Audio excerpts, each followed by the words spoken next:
Alhamdulillahirabbil alamin.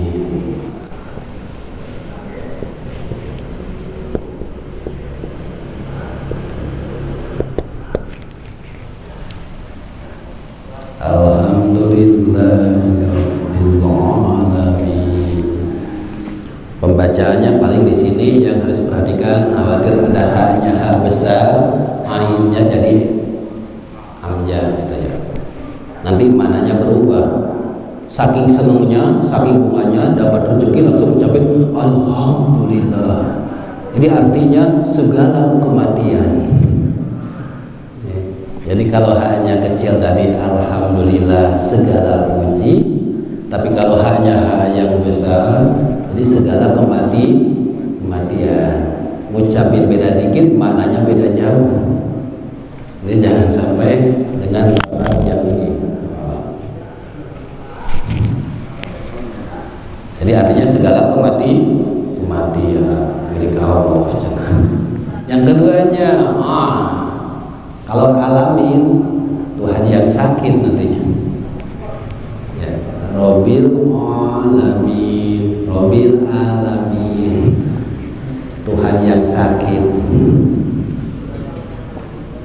Berarti segala puji lillahi, milik Allah.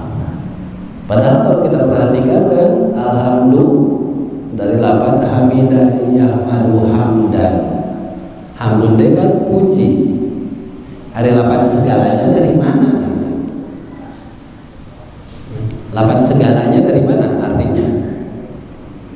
Jadi segala puji, seluruh puji, semua puji gitu ya.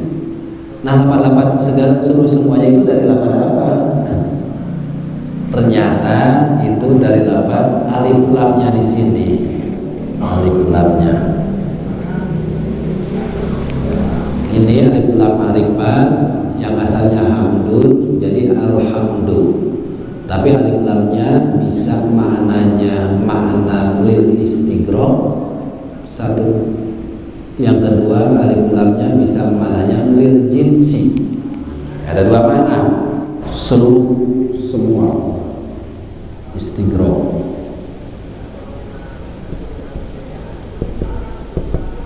Kemudian yang kedua lil jinsi. Kalau istighraq berarti tadi segala puji, semua puji. Lillahi, milik Allah. Kalau semua puji milik Allah berarti hambanya ada hak untuk pujian enggak? Tidak ada. Jadi penghabisan, keseluruhan. Jadi kita nggak dapat jatah sedikit pun. Tapi nyatanya banyak manusia ingin dipuji-puji. Ketika mensedekahkan hartanya sehingga masjid beres, ingin dapat pujian. Enggak dengan hartanya, mungkin dengan tenaganya. Tuh dari awal bangun masjid sampai sekarang saya mah nggak pernah absen. Maka kalau kita sering ucapin, berapa kali kita ucapin nih lapan ini? Di sholat udah jelas pasti kita ucapin. Kadang di luar sholat pun kita sering mengucapkan. Tapi tuh maknanya sudah terpatri nggak di jiwa kita? Sudah kita praktekkan belum di dalam kehidupan sehari-hari? Kemudian kalau alif lamnya lil jinsi, berarti jenis puji. Kalau bahasa jenis puji berarti puji itu berjenis-jenis, ada macam-macamnya. Maka ulama ngebahas jenis puji itu ada 4. Qadimun li qadimin, qadimun li hadisin, hadisun li qadimin, hadisun li hadisin.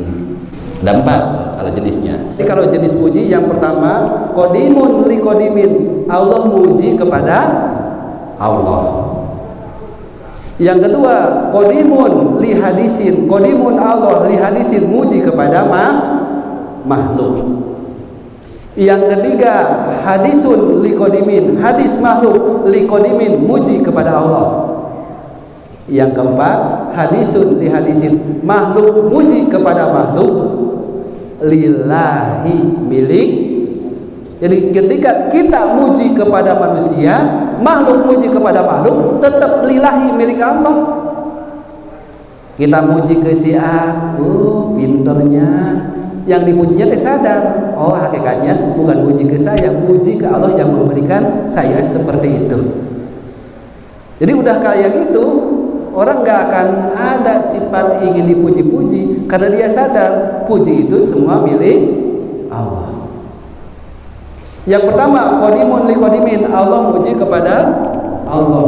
Misalkan di dalam surat Toha ayat 14 tuh, Allah muji kepada Allah, innani anallah, sesungguhnya aku adalah Allah. Wajar kan? Allah, aku adalah Allah, ya wajar Allah gitu kan. La ilaha illa ana, tiada Tuhan kecuali aku gitu. Berarti Allah muji kepada Allah. Fa'budni, maka beribadahlah kepada aku, wa aqimi sholah, laksanakanlah sholat, li dzikri, untuk mengingat. Itu ayat contoh Allah muji kepada Allah. Kita muji kepada kita, jangan. Yang pertama itu qadimun li qadimin, Allah muji kepada Allah. Jadi kalau dibahasakan jadi 4 kan? Qadimun li qadimin, Allah muji kepada Allah, lillahi milik Allah. Yang kedua, qadimun li hadisin, Allah muji kepada di dalam Al-Quran banyak bagaimana Allah memuji kepada Nabi Ibrahim sampai disebut Khalilullah, kekasih Allah. Bagaimana Allah memuji kepada Nabi Ayub dengan kesabarannya.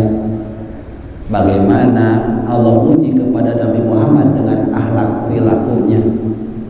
Surat Qalam kan ayat yang keempat, wa innaka la'ala khuluqin azim.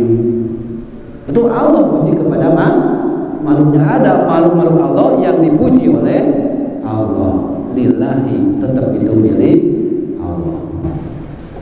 Yang ketiga, hadisun li qadimin, makhluk puji kepada Allah. Seperti sering kita ucapkan, alhamdulillahirabbil alamin, kita puji kepada Allah.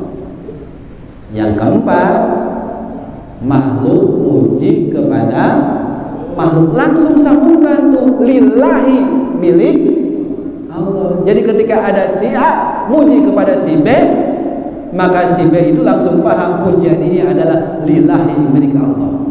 Si B dipuji karena kekayaannya, si B tahu ini adalah Allah yang memberinya, jadi nggak akan merasa bangga. Si B dipuji karena keilmuannya, kepandaiannya, ketika dipuji dia akan kembalikan kepada Allah, saya dah bisa tuh seperti ini pun karena Allah. Kita nggak tahu hati seseorang, udahlah berpikiran positif ya, jangan suzon, tapi hendak husnul. Kecuali hati kita tuh, nah ini mau untuk kita, bukan untuk orang lain. Ngaji teh untuk kita, supaya kita jangan sampai seperti itu. Ngucapin alhamdulillahnya sering, tapi praktek kita nggak sesuai dengan apa yang kita ucapkan. Nah, jadi setiap puji milik Allah, jadi setiap jenis puji milik Allah atau seluruh puji milik Allah. Miliknya dari lam di sini. Alhamdulillah, segala puji milik Allah. Berarti ngerti ketika segala puji, ya berarti kita nggak perlu dah dapat jatah ingin dipuji. Ayo ucap segala puji milik Allah, tapi kita ingin dapat jatah dipuji, kan nggak sesuai. Lisan aja, alhamdulillah, tapi kita ingin dipuji. Bahasanya kalau udah ngasih makanan udah kiri, nggak perlu tahu, apalagi orang lain. Tuh belajar ikhlas dengan kita. Nah, kita seikhlas-ikhlasnya, karena khawatir Allah tuh maha teliti. Berapa ayat yang menjelaskan innahu bima ta'maluna basir. Innahu, sesungguhnya Allah, bima dengan sesuatu ta'maluna yang kau kerjakan, basirun, Basir itu kan maha melihat, yang artinya bukan pakai lafaz alimun. Alimun pun maha tahu, maha melihat. Tapi kalau ketika bahasa basir itu artinya lebih teliti. Allah itu maha teliti. Sehingga ulama-ulama dahulu, orang-orang salaf dahulu, ketika ada lafaz basirun itu selalu nangis. Kena khawatir, amal saya ikhlas apa belum? Khawatir ada sebab yang lain. Dan Rasul selalu menyampaikan wahlis al-amala, ikhlaskanlah amal. Kenapa? Innallaha basirun, sesungguhnya Allah itu maha teliti. Itu Rasul bicara ke para sahabat yang insya Allah yang level keimanannya lebih tinggi dari kita. Tapi Rasul pesannya seperti itu, ikhlaskanlah amal, fa innallaha basirun, sesungguhnya Allah maha teliti. Mungkin untuk kali ini kita coba dulu. Alhamdulillah, mudah-mudahan karena itu kalimat-kalimat yang sering kita ucapkan sehingga selalu mengingatkan tentang keimanan kita. Cukup